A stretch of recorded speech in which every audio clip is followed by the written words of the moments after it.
6 बातें सुख के लिए करने वाले मनुष्य में विपत्तियां पैदा करती रहती हैं।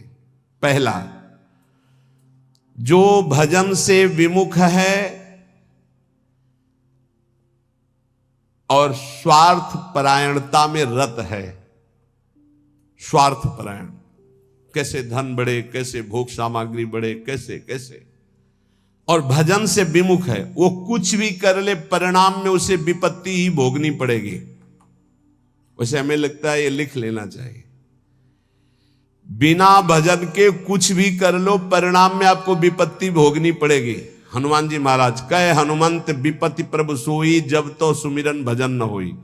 चाहे कुछ भी हो, नौकरी कर रहे हो, किसानी कर रहे हो, गृहस्थी, कुछ भी हो, नाम जप जरूर करो, तुम्हें विपत्तियों से बचा लेगा नाम जप।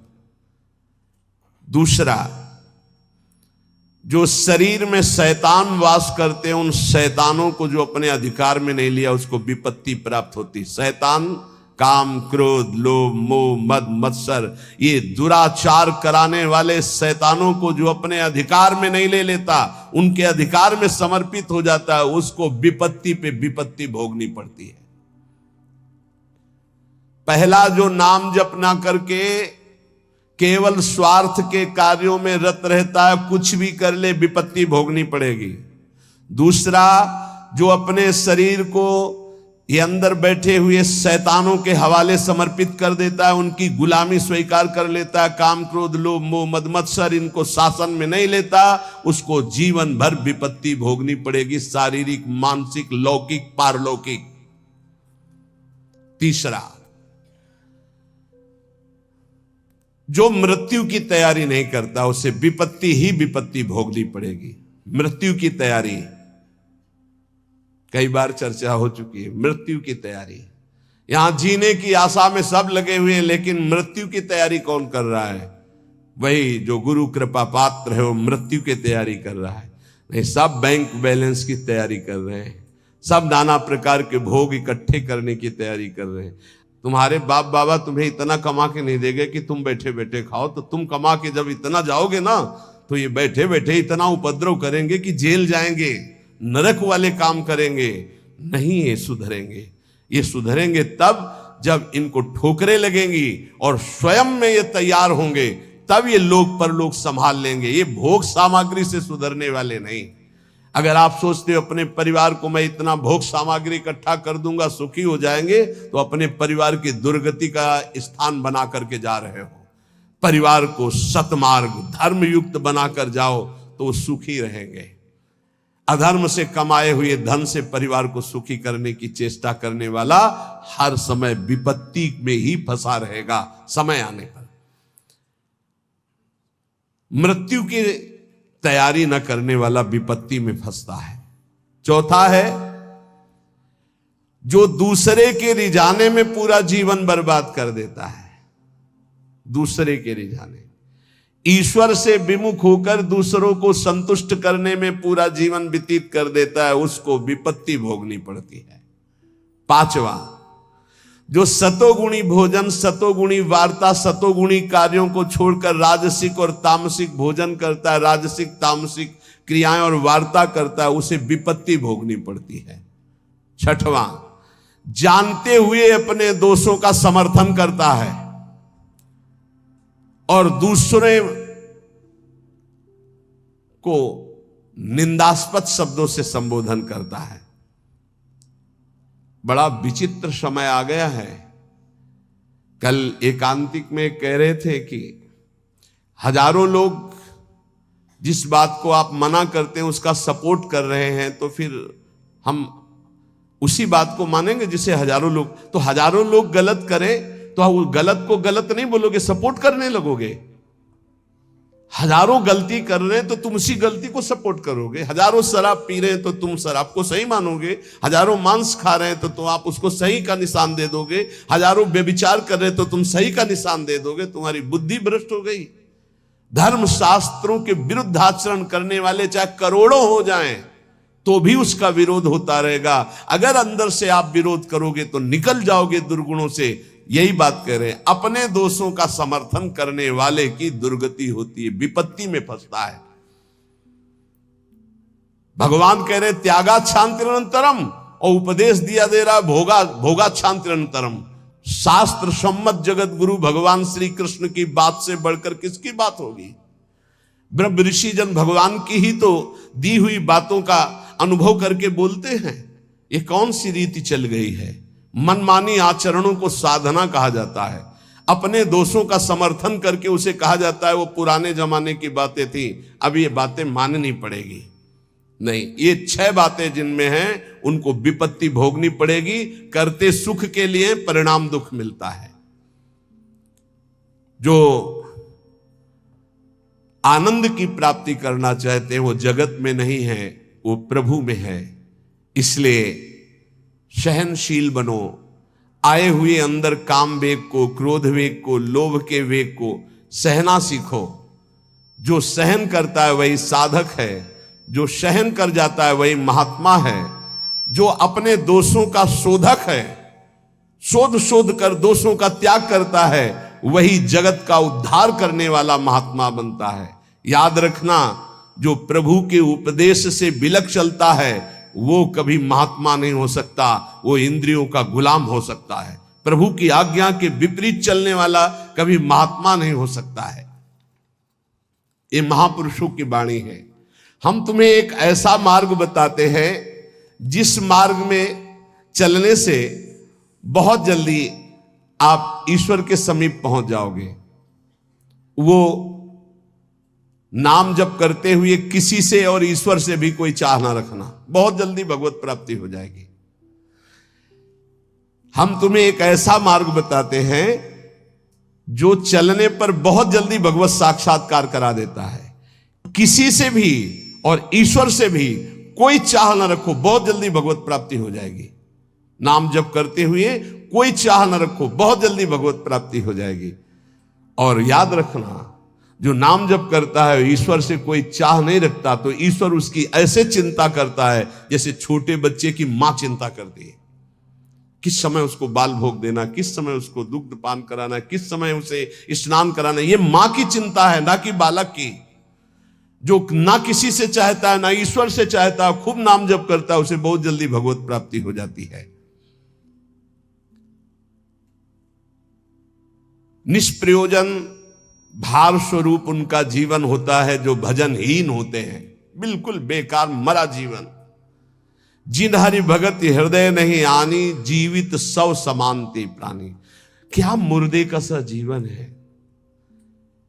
इतना कीमती जीवन, एक एक श्वास भगवान के भजन में लगानी चाहिए। व्यर्थ के जीवन में, व्यर्थ के खान पान, कई कई ऐसी बातें जिनकी याद आकर हृदय में आम हंसता है, ऐसे जीवन को नष्ट किया जा रहा है।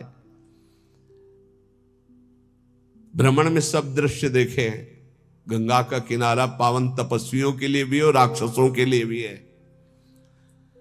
जो पावन स्थान तप के लिए है, वहीं राक्षसों के दंडकारण्य में तपस्वी भी तपस्या करते थे और राक्षस भी रहते थे। दोनों का ये व्यर्थ जीवन, निरर्थक जीवन, जो अपनी वासनाओं की पूर्ति के लिए दूसरे जीवों को तड़पा तड़पा के, फिर काल उनको तड़पा तड़पा के मारता है, सांस लेने का अवसर नहीं देता। इसलिए निष्प्रयोजन भार स्वरूप मानो जीवन मत जियो। कीमती जीवन है। जिनका भोजन पवित्र है, उनके विचार पवित्र हैं, वही एकांत में ईश्वर अर्पण बुद्धि से अपने समय को व्यतीत करते हैं। कार्य करते हुए एकांतिक अर्थात अंदर चिंतन चल रहा है, ईश्वर अर्पण। सात्विक भोजन, भूख की अपेक्षा कम खाओगे तो भजन बहुत जोर का होगा। लौकिक प्रतिष्ठा बढ़ने लगे तो भगवान से प्रार्थना करो कि आपका स्मरण न छूटने पावे, लौकिक प्रतिष्ठा में महत्व न होने पावे। जानबूझकर सुख सुविधाओं का त्याग करके जितनी कम वस्तुओं का सेवन कर सको, कम पैसे वाली वस्तुओं का, उतना ही तुम्हारा ईश्वर के प्रति प्रेम बढ़ेगा। ईश्वर इच्छा को जानने वाला ही महात्मा होता है। जोई जोई प्यारो करे सोई मोई भावे, मेरे प्यारे की क्या इच्छा है ये महात्मा जानता है। अन्याय से प्राप्त वस्तुओं को पाने वाले के सारे करण पाप लिप्त हो जाते हैं। अंतःकरण, बुद्धि, मन, चित्त, अहंकार, वो इच्छा ना होने पर भी दूषित अन्न के कारण पाप इच्छा प्रकट होकर उससे पाप कराती है। जो घूस लेता है, अन्याय पूर्वक निर्णय करता है, ऐसों का धन उनके परिवार को नष्ट कर देता है और उनका किया हुआ दान जिसके पास जाता है उसकी अंतःकरण की वृत्ति को नष्ट करके पाप आचरण करवाता है। इसलिए भगवत मार्ग में चलने वाले उपासकों को घूस लेने वालों से जो प्रतिग्रह दान लेना है उनसे बचे। खूब खुली बात है। ये जो अन्याय अधर्म करना पैसे के बल से सीख गए हैं, अपने पद का दुरुपयोग, ऐसे लोगों से जो दान लिया जाता है, ऐसे लोगों से जो अर्थ लिया जाता है, वो केवल पाप विचार बढ़ाता है, पाप आचरण बढ़ाता है। इसलिए बहुत सावधान। देखा महाप्रभु चैतन्य देव से जब महाराज प्रताप रुद्र बड़े महाभागवत थे, उनके दर्शन करने की बात सामने रखी गई कि वो दर्शन करने आना चाहते, तो उन्होंने कहा तुमने क्या समझ रखा है, एक मैं वीतराग सन्यासी में राजा के दर्शन के उनके लिए दरबार में जाऊं या उनको यहां बुलाऊं, मुझे क्या आवश्यकता है। नहीं, राज दर्शन भी निषेध। ऐसा जो उपासक चाहता है कि मैं सच्चे भाव से भगवान के मार्ग में चलूं, तो पाप कर्म करने वालों से, उनके द्वारा दी हुई वस्तुओं से बहुत दूर बच करके, भूखे रह जाओगे तो ठीक है, उनका अन्न न जाने पावे। ईश्वर भक्त अदृश्य परमात्मा की इच्छा का अनुमोदन करता रहता है और वह देखता रहता है कि मृत्यु हर समय हमारी प्रत्येक श्वासों को गिन रही है। इसलिए वो सर्वांग सुंदर होने पर भी अपने शरीर का राग नहीं रखता और तपश्चर्या के द्वारा, शरीर के द्वारा भगवान को प्राप्त कर लेता है। ईश्वर के सिवा दूसरी कोई भी वस्तु मिलेगी वो टिकाऊ नहीं होगी, परिवर्तनशील होगी, नाशवान होगी। मनुष्य जीवन प्राप्त करके ईश्वर को प्राप्त करना ही खास वस्तु प्राप्त करना है। बाहर से निर्धन देखने वाला उस नाम जापक को नहीं जानता कि कितना बड़ा धनी सर्वलोक महेश्वर भगवान को अपने अधीन किए रहता है, जो निरंतर नाम जप करते हुए बाहर से निर्धन रहता है। तुम बाहर से निर्धन दिखते हुए अंदर से महान धनी हो यदि नाम जप करते हो, और ये बाहर से जो धनी दिखाते हैं अंदर से खोखले हैं, इनके पास अहंकार गर्व के सिवा कोई सच्चिदानंद बात नहीं है। इसलिए ईश्वर का अवलंबन अर्थात भगवान की शरणागति, ऋषि मुनि भक्त जनों के द्वारा जो दिए गए वचन, उनका मनन, खान पान पवित्र जगह से, हिंसा और निंदा करने वालों से बिल्कुल बचो, उनका कोई भी शब्द या भोजन या संग ना आने पावे, निषिद्ध विषयों से दूर रहो, कुछ भी भोगने की इच्छा उठे उसको दबाकर रौंद डालो। ये तब भगवत प्राप्ति की योग्य बनता है। जो महात्मा आचार विचार परायण होकर धर्म में चले हैं उन्हीं के अनुसार चलो। सत्कार्यों में स्थिति प्राप्त करने के लिए उन महात्माओं का अनुसरण अत्यंत आवश्यक है। इस जगत में प्रभु के समान कोई सच्चा सहायक नहीं है। मूर्तिमान प्रभु के सहायक स्वरूप ये महापुरुष जन है, इन्हीं का आश्रय ले लो, इन्हीं के पीछे चलो तो सतमार्ग का दर्शन हो जाएगा। सतमार्ग पर चलाने के लिए ही पहली पीढ़ी जो हमारे गुरुजनों की है उसका अनुसरण करना है। महाजनों गतेन सपंथा, संसार केवल फंसाने वाला है, महापुरुष ही केवल मुक्त करने वाले हैं। कल एक भगत कह रहे थे, हमारे पिताजी ने कसम खवाया कि वृंदावन गए तो तुम्हें हमारी कसम है, हमारा मरा मुख देखोगे। कसम का मतलब ये, बोले आपको गाली देते हैं। हम कहा धन्यवाद, कम से कम गाली दे रहे, साफ तो नहीं दिया। दक्ष ने साफ दे दिया नारद जी को, नारद जी को साप दे दिया। कब? जब उनके पुत्रों को बाबा जी बना दिया। भगवान के मार्ग में जब प्रशस्त कर दिया दक्ष के पुत्रों को, तो दक्ष जी ने जल हाथ में लिया। जब नारद जी गए तो ये नहीं पूछा कि क्या हालचाल, कहा मैं साप देता हूं, हमारे पुत्रों को भगवत मार्ग में लगा दिया, तुम 2 घड़ी से ज्यादा कहीं जिंदगी में टिकी ना पाओ। 2 घड़ी का मतलब होता है 48 मिनट। बोले इतने में तुम बहुत बड़ा काम कर देंगे, 48 मिनट में तुम बाबा जी बना देंगे भगवत मार्ग के पति। बोले आपके प्रवचन सुनकर हम माला जप करते हैं, बाणी पाठ करते हैं, थोड़ा तिलक लगा लेते हैं वृंदावन की, तो वो कहते हैं हमारे लड़के को बर्बाद कर दिया इस नाम लेके। तो बात सही है, जो अपनी श्वासों को व्यर्थ में बर्बाद करते हैं, शराब पीते हैं, मांस खाते हैं, बेविचार करते हैं, गंदे आचरण में चलते हैं, क्या कैसे माता पिता हैं इस बात के लिए राजी हैं कि मेरा बेटा नरक जाए? इस बात के लिए राजी कि मेरा बेटा गलत आचरण करे, और वही शराब पी के जब आवे तो 2-4 मुझे थप्पड़ मार के घर से बाहर करे? ये आचरण। अगर माता पिता को भगवान मानकर उनकी सेवा करो। वो कह रहा था कि आप अपराध भर हमको ना बोध कराएं, तो एक बार अंदर से इच्छा है कि अपने बाप को उठा के पटके और खूब धुलाएगा। तो हम कहा अगर हमें मित्र मानते हो तो एक शब्द भी कटु मत बोलना।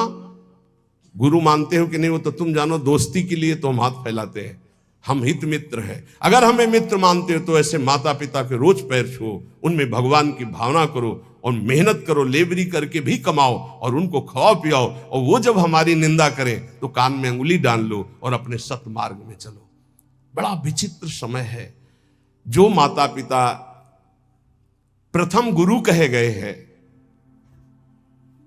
भगवान के मार्ग में चलाने वाले या सतमार्ग में चलाने वाले या संसार में कदम हमारे जो बढ़े, धन्य है वो मां जो अपने रक्त को दुग्ध बनाकर मुझे पान कराकर इतना बड़ा किया।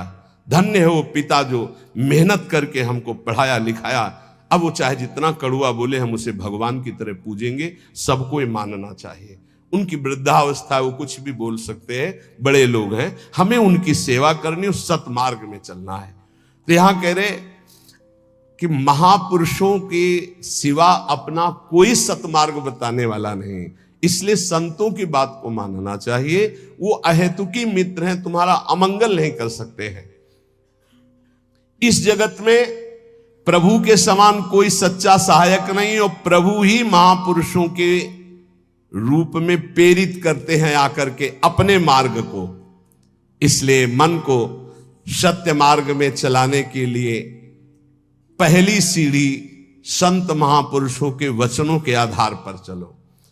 आज हम सबके ऋणी हैं, सच्ची हृदय से ऋणी हैं। धन्यवाद देते हैं कि आज इस कलयुग के प्रचंड तांडव काल में आप संतों की बात मान रहे हैं। इसलिए हम आपके चरणों में प्रणाम करते हैं, क्योंकि इसमें आपका मंगल है।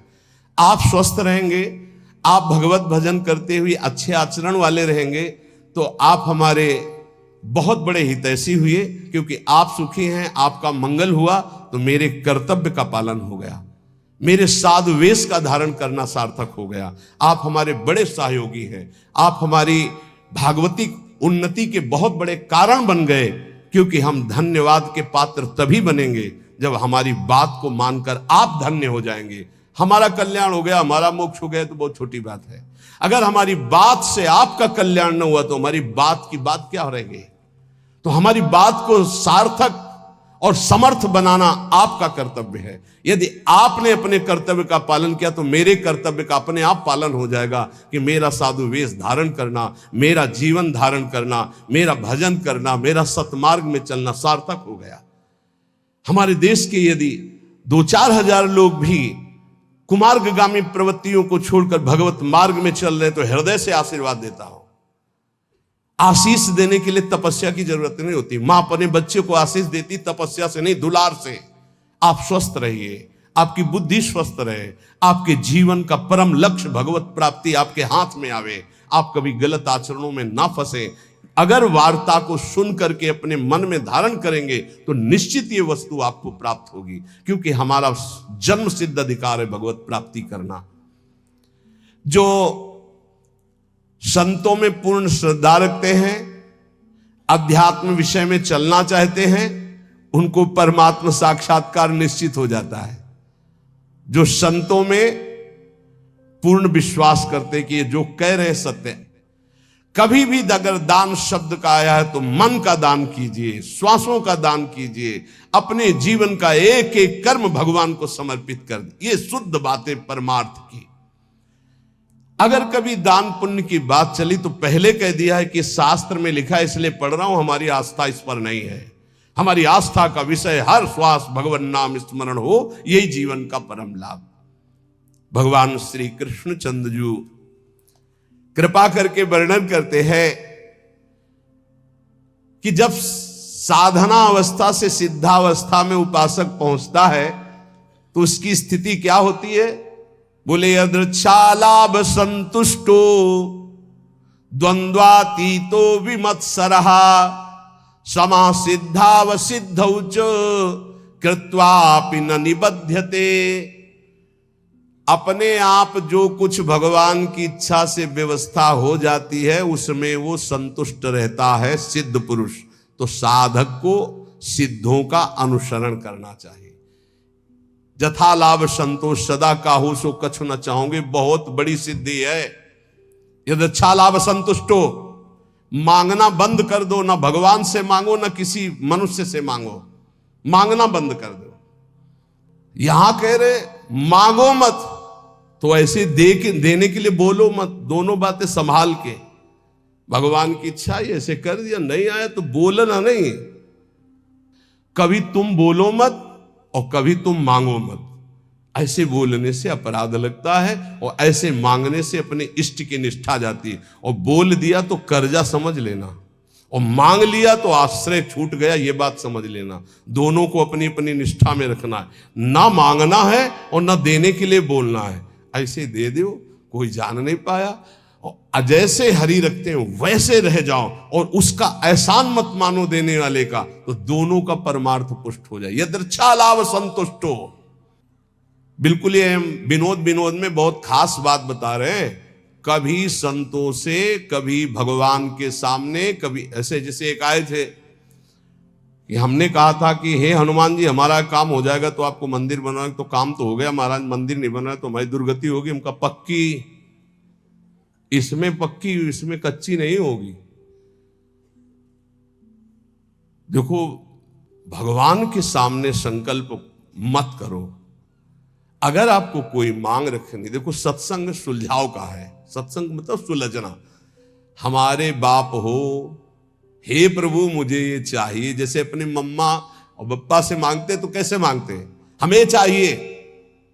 उनको हम ये थोड़ी कहते हैं कि हमको ये दे तो तुम्हें हम ये ले आएंगे, तुम्हें वो ले आएंगे, तुम्हें ऐसा प्रलोभन देते हैं क्या? थपड़िया देंगे माता पिता। हमारा बच्चा हमको प्रलोभन देता है, जाल में फंसाना चाहता है। ऐसे थपड़िया जाओगे अगर प्रभु को और अगर बड़े दाता बनते हो कि मंदिर बनवा देंगे तो फिर काम हो गया, बनवाओ मंदिर। नहीं बनवाओगे तो फिर भगवान का जो विधान है वो आपको फिर परेशान करने लगे। कभी संकल्प मत करो, कभी भगवान के मंदिर में कुछ वादा मत करो, कभी संतों के पास कोई वादा मत करो। वादा करो तो फिर अक्षरशः पूरा करो, नहीं मत करो वादा। अपनी मांग रख दो। संत हैं पिता के समान हैं, प्रभु हैं परम पिता के समान हैं, हनुमान जी हैं हमारे गुरु भाई हैं, हमारे मित्र हैं, हमारे इष्ट के प्रेमी हैं। अम्मा तो अम्मा है जगदम्बा, उनसे क्या कहें? उनसे मांग लो। उनसे क्या कहना कि आपको चुनरी उड़ा देंगे, वो चुनरी की कमी है। अरे जिनके दूल्हा भगवान शंकर, उनकी चुनरी कमी। विश्वात्मा भगवान अम्मा हो, आप हमें दे दो। हमारे मन में लालसा जगी। अब बेटे हो तो कुछ तुम्हें आवश्यक है तो आप भाव अपने अर्पित कर सकते हो मां के समान। लेकिन मांगना और वादा करना ये दो बातें नहीं। आज सत्संग में बात बैठा लो। ना भगवान के सामने, ना कभी संत के सामने कभी वादा मत करो कुछ देने का। तुम्हारे पास जो कुछ है वो गुरुदेव का, इष्ट का है, क्या दोगे? अगर वादा करो तो उसे भूलो मत, निर्वाह करो। दूसरी बात, मांगो मत, वो सर्वज्ञ है, अपने आप पूरा करेंगे। यदृच्छा लाभ संतुष्टो, जैसे भगवान परिस्थिति दे रहे उसमें संतुष्ट रहो। द्वंद्वातीतो विमत्सरा, किसी भी द्वंद्व का तुम्हारे ऊपर कोई प्रभाव ना पड़े। जैसे मान है, अपमान है, अनुकूलता है, प्रतिकूल। कल एक अपने यहाँ तो बहुत बड़ी कृपा होती है, हर प्रकार के उदाहरण मिलते रहते। कल एक भगत जी ने कहा जब अनुकूलता रहती तो हमें पातिव्रत धर्म भी याद रहता है, सब याद रहता, जब प्रतिकूलता आती तो सब भूल जाते हैं। इसको कोई भक्ति कहते हैं? अनुकूलता में तो सब जय हो बोलते हैं, जब प्रतिकूलता में जय हो बोलो तब तो तुम्हारी भक्ति रही। द्वंद्व आती तो अनुकूल प्रतिकूल, मान अपमान, लाभ हानि, दुख सुख में बराबर जिसका भाव रहता है वो सिद्ध महापुरुष होता है। साधक को बराबर भाव रखने की चेष्टा करनी चाहिए। विमत्सरा, किसी के प्रति ईर्ष्या मत रखो, ईर्ष्या बहुत हानिकारक है। ईर्ष्या में बहुत बड़े बड़ों का पतन होते देखा है। ईर्ष्या बहुत जल्दी नाश कर देती है, इसलिए ईर्ष्या दूसरे के प्रति होने का मतलब अपना नाश करना। समा सिद्धाव सिद्धो जो, साधन में चल रहे हो, लाभ मिले ना मिले, आपका साधन सच्चिदानंद में, निराश होने की जरूरत नहीं है। बहुत ध्यान से सुनना, नहीं तो ये आने लगता है कि हमारा इतना समय हो गया भजन करते, कोई लाभ तो हमारे को मिला नहीं। देखो, गुरु कृपा से कभी तुम्हें लाभ नहीं दिखाई देगा, गुरु कृपा से। और जब लाभ दिखाई देने लगे तो जान लेना अकृपा आ गई है। क्यों? अहंकार के बिना लाभ का अनुभव नहीं होता। जब अहंकार आता है तब लगता है मेरे में सद्गुण आ गया, और जब दैन्यता आती तो बड़े बड़े सिद्ध महापुरुषों को देखा, कभी उनको यह अनुभव नहीं होता मैं प्रेमी हूं, मैं भागवती हूं। जितने महापुरुषों की वाणी आप पढ़ के देख लीजिए, अहंकार रहित महापुरुष तो अपने को अधम, तुच्छ, नीच, मूढ़, कामी, यही शब्द बोले हैं अपने लिए। जब अपने में आ जाए कि मैं निष्कामी, मैं महात्मा, मैं सिद्ध, मैं तो जान लेना अहंकार जागृत हो गया है। और ये भगवान की कृपा से नहीं होता है, अकृपा से होता है। इसलिए समा सिद्धा व सिद्ध हुआ, चाहे ऐसी स्थिति दिखाई दे कि हमारे में कुछ लाभ आ गया है, या चाहे दिखाई दे कुछ लाभ नहीं आ गया है, ना फूलो ना भूलो, सम रहो। समा सिद्धा व सिद्धौ च, दोनों में समान भाव रखो। चक्रत्वापि न निबध्यते, वो कभी इस माया में बंधता नहीं है। आगे भगवान कह रहे, गत संगस्य मुक्तस्य ज्ञानावस्थित चेतसः यज्ञायाचरतः कर्म समग्रम प्रविलीयते। किसी के भी संग का कोई भी रंग ना चढ़ने पावे, उसे सिद्ध पुरुष कहते हैं। जित संग दोषा, चाहे वो घोर पापी हो, नीच हो, व्यभिचारी हो, दुराचारी हो, नाना प्रकार की भोग सामग्री, बहिर्मुख पुरुषों का सब कोई फर्क नहीं, वो अपने रंग में है। जो रही मुत्तम प्रकृति का कर सकत कुसंग, चंदन विष व्यापत नहीं लपटे रहत भुजंग। क्यों? क्योंकि वो परमात्मा भाव में स्थित है। गत संगस्य मुक्तस्य, वो मुक्त हो चुका है, इसलिए कोई भी संग उसके ऊपर प्रभावित नहीं। ये मुक्त महापुरुष की पहचान होती है। कोई भी संग उसके ऊपर प्रभाव नहीं डाल सकता। काम का, क्रोध का, लोभ का, मोह का, मद का, मत्सर का कैसा भी संयोग आ जाए उसके ऊपर कोई प्रभाव नहीं। स्वात्मा रामम विषय मृग तृष्णाम भ्रमयति, मुक्त पुरुष कभी विषय मृग तृष्णा में भ्रमित नहीं होता। कैसी भी क्रिया का संयोग बन जाए, कैसे भी पदार्थ का संयोग बन जाए, कैसी भी घटना आ जाए, कैसी भी परिस्थिति आ जाए, कैसी भी व्यक्ति के सामने उपस्थिति हो जाए, उसके ऊपर कोई फर्क नहीं पड़ता। गत संघर्ष है। जो बांधने वाला है जन्म मृत्यु का बंधन है, वो देहाभिमान है, वो उसका नष्ट हो चुका है।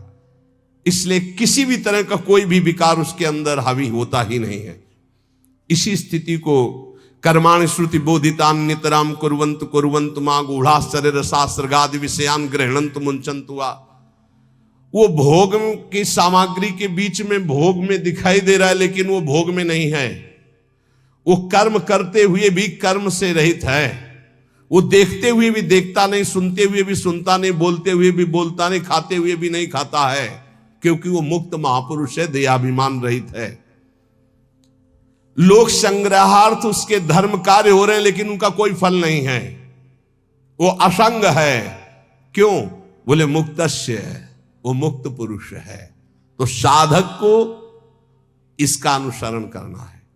किसी का प्रभाव हमारे ऊपर तब नहीं पड़ेगा जब हर समय हमारे अंदर भगवत चिंतन चलेगा। राधा राधा राधा राधा, अब कोई फंसा नहीं सकता। नाम जितना धीमे होता चला जाएगा उतना गाढ़ चिंतन विषयों को होने लगेगा। नाम छूटेगा, क्रिया बन जाएगी। 1 सेकंड लगता है अपहरण करने में बुद्धि को। इन विकारों ने इतना अधिकार जमा रखा, 1 सेकंड में बुद्धि को अपहरण कर लेंगे, जो निर्णय ही नहीं कर पाएगी, नाम न छूटने पावे। असंगो अहम पुरुषः, मैं असंग हूं, ना कभी कोई मुझे बांधा था ना कोई बांध सकता है, यह अनुभव हो जाता है सिद्ध महापुरुष को। किंतु असंग होते हुए उसने संग जिसने कर रखा है शरीर का, इंद्रियों का, मन का, बुद्धि का, अब उसके ऊपर प्रभाव पड़ेगा पदार्थ का, परिस्थिति का, व्यक्ति का, घटना का, सुख का, दुख का। और जिसने शरीर, इंद्रिया, मन, बुद्धि से अपने को असंग देख लिया, उसके ऊपर कोई प्रभाव नहीं पड़ेगा, उसे ही मुक्त पुरुष कहते हैं। कोई मेरी मनचाही करे या मेरे मन के विरुद्ध करे, कोई फर्क नहीं पड़ता। किसका? जो शरीर, इंद्रिय और मन से अलग हो चुका है। अलग क्या हो चुका है? वो तो अलग था ही, हां, अनुभव हो गया जिसको ऐसा। चाहे अकेला बैठा हो या हजारों के बीच में, शरीर स्वस्थ हो या रोगी, भोग बाहुल्यता हो या किंचन, मनचाही हो या मन के विरुद्ध, कोई फर्क नहीं पड़ता उसमें। गत संगस्य मुक्तस्य, क्यों? क्योंकि वो अपने स्वरूप में स्थित है। वो किसी क्रिया या शरीर या मन या बुद्धि या चित्त या अहंकार या इंद्रियां, कामना, ममता, कुछ नहीं उसके हृदय में। लेकिन साधक के हृदय में सब होता है, साधक के हृदय में सब होता है, पर होते हुए भी वो नाम जप के द्वारा, प्रवीण हुई बुद्धि के द्वारा अपने को बचा लेता है। मुक्त पुरुष की पहचान है कि वो विविध प्रकार के भोगों के बीच में रहते हुए भी किंचन मात्र विक्षिप्त नहीं होगा, किसी भोग का उसके ऊपर कोई प्रभाव नहीं पड़ेगा। ज्ञानावस्थित चेतसा, क्योंकि वो ज्ञानावस्थित हो गया है, वो अपने चेतन स्वरूप, आत्म स्वरूप में स्थित हो चुका है, भगवत स्वरूप को प्राप्त हो चुका है। और साधक का कार्य है इस जड़ शरीर से अपना संबंध अलग मानकर भगवत स्वरूप में स्थित होना। यज्ञायाचरतः कर्म समग्रम प्रविलीयते, उसके जितने कर्म है सब अकर्म होते रहते हैं, कोई फल देने वाले नहीं होते। जितने भी कर्म है, क्यों? वो कर्ता भाव से रहित, अहंकार रहित, स्वाभाविक हो रहा है, यंत्रवत हो रहा है।